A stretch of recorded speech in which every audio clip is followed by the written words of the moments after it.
Graça e paz. Esse é o programa Texto e Contexto, um espaço da TV Viva Promessa, onde nós conversamos sobre temas de natureza doutrinária e teológica. Eu sou o pastor Eleilton e é uma alegria ter você por aqui.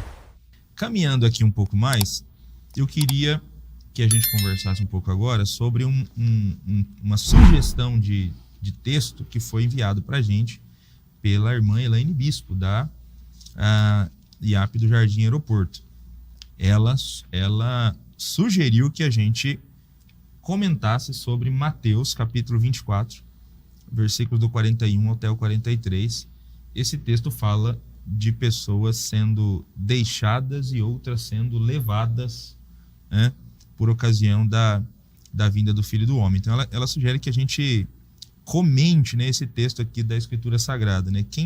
Quem são essas pessoas que são levadas e essas que são deixadas para trás? Qual a interpretação? E eu acho que é legal a gente começar com isso, né? Eu queria até pedir ajuda para o pastor William nesse sentido. O pentecostalismo, de maneira geral, como ele olha para esse texto aqui, para esses deixados para trás? Tá, vamos lá. O texto que ela cita aqui é o de Mateus 24. Eu vou ler a partir do versículo 35. Aliás, o 38 aqui, só para a gente pegar um pouco do contexto. Mas ele diz assim, ó: nos dias anteriores ao dilúvio, isso é Jesus dizendo, né?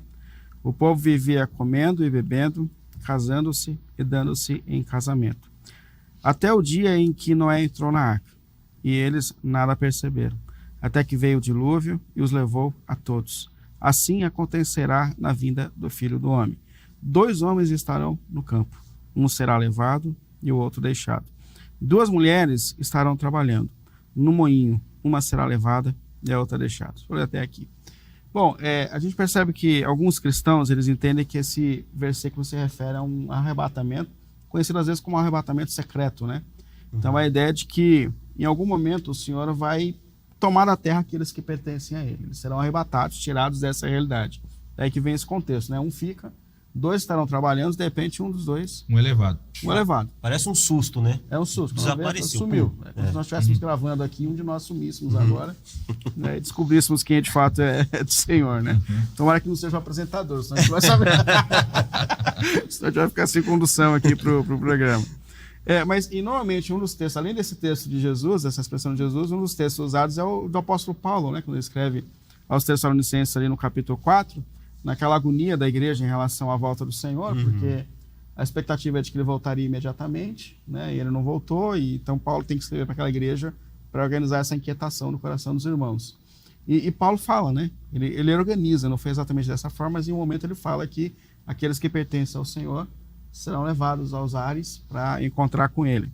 Então aqui tem essa base aqui que normalmente tira também como alinhamento dessa expressão. Teologicamente, a gente chama isso do pré-tribulacionismo, né?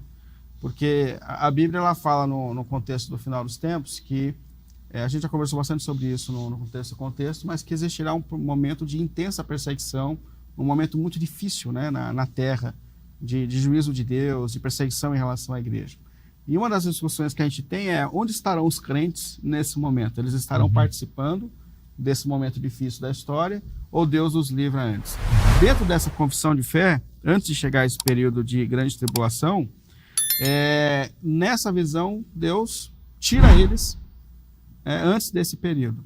Então é uma ideia justamente essa. Deus percebe que está chegando esse período de intensa perseguição, de intensa dificuldade, mas nessa visão do pré-tribulacionismo, Jesus, antes desse momento tenso, ele vai tirar aqueles que pertencem a ele para que eles não sofram esse momento. A nossa oração é que, se for assim de fato, que não seja o motorista do ônibus, o piloto do avião, porque senão a gente está perdido, né? De repente vai desaparecer. É só para a gente entender, a ideia é mais ou menos essa, né? De que aqueles que pertencem ao Senhor, a qualquer momento, podem ser tirados do meio daqueles que não pertencem, para que eles não sofram as grandes tribulações e perseguições. Isso aí é um entendimento do pré-tribulacionismo no dispensacionalismo, né? Dispensacionalista, né? O pré-tribulacionismo acho que defende essa ideia, né? A igreja vai ser tirada da terra antes da grande tribulação. Como, né? Nós somos pós, né? Eles são pré. Subir, né? Nós somos pós-tribulacionistas, né? A igreja, ela vai passar pela tribulação. Pela grande tribulação. Né? Ela não é, tem até uma outra aí no meio aí que é a meso ou mid, né? Que a igreja, ela vai viver a primeira parte da grande tribulação. E no meio da grande tribulação ela vai ser... É no meio que acontece o rapto, né? E alguns são deixados para trás. Tem até um filme, né? Tem os deixados para trás. Não, tem vários. Tem vários. Vários. Um monte de filme. E aí realmente... Da mesma série, né? Deixados para trás, tem vários volumes. O pessoal fica com dúvida por conta disso, né? Filmes. Até a novela que passou esses tempos aí sobre Apocalipse, né? No Brasil, muitos cristãos assistiram essa novela, né? Sobre o Apocalipse. Ela defendeu exatamente essa ideia, né? A novela que passou na Rede Record. Sim. Que é uma ideia errada, né? Porque no próprio texto aqui, Jesus deixa muito claro: todo olho verá. Né? A volta dele é visível. Sim. Né? Eu acho muito bonito como... É lógico, você me pergunta se eu quero passar pela grande tribulação, não quero não. Mas a Bíblia descreve um cenário aqui muito interessante, né? Logo após as tribulações daqueles dias, então aparecerá no céu o sinal do Filho do Homem. Olha que coisa poderosa, gloriosa, a igreja sendo massacrada e de repente esse mundo que está perseguindo a igreja, aparece toda aquela cena que Paulo vai descrever, né? Que a Bíblia vai descrever na volta de Jesus, né? Poderosa, extraordinária, todo olho verá, todo olho vendo, o Filho do Homem vindo com poder e grande glória.